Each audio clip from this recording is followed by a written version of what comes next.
नमस्कार, तुम्हा सगळ्यांचं माझ्या आणखी एका मिनी ब्लॉगमध्ये मनापासून स्वागत. आजचा दिवस होता रंगपंचमीचा आणि आजचा दिवस सुट्टीचा पण होता, कारण आज रविवार होता. आणि आजच्या दिवशी बघा ही छोटी मुलं कसा त्यांचा सुट्टीच्या दिवसाचा आनंद घेतात. आणि आजच्याच दिवशी आमचा TV पण आज आला होता आणि त्याचंच हे जोडण्याचं काम चालू होतं.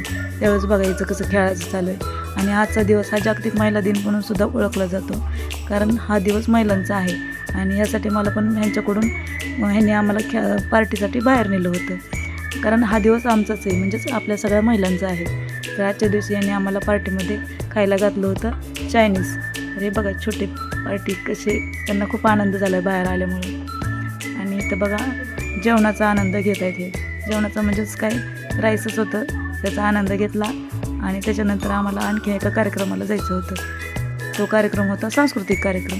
आणि यांचं बघा जिथं जाईन तिथं मोबाईल बघायचं चालू असते, मोबाईल बघायचं चालू आहे. आणि ह्यांचं लहान पार्टीचं त्यांचं इथं पण गोंधळ चालू आहे, इथं पण त्यांची भांडणं चालू आहेत. इकडं तिकडं बघतायत आणि त्यांचा जगण्याचा आनंद हे लहान मुलं घेत आहेत. आणि हा इथलं जेवणाचा आनंद घेतल्यानंतर आम्ही सांस्कृतिक कार्यक्रमाचा आनंद घेतला.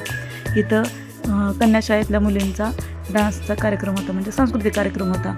या कार्यक्रमामध्ये त्यांनी छान नृत्य अभिनय सादर केले होते, त्याचा आनंद घेतला. आणि इथं एवढी मोठी पब्लिक होती की बसण्यासाठी पण जागा नव्हती. पलीकडच्या साईडला पण एवढी भरपूर लोक जमा झाली होती.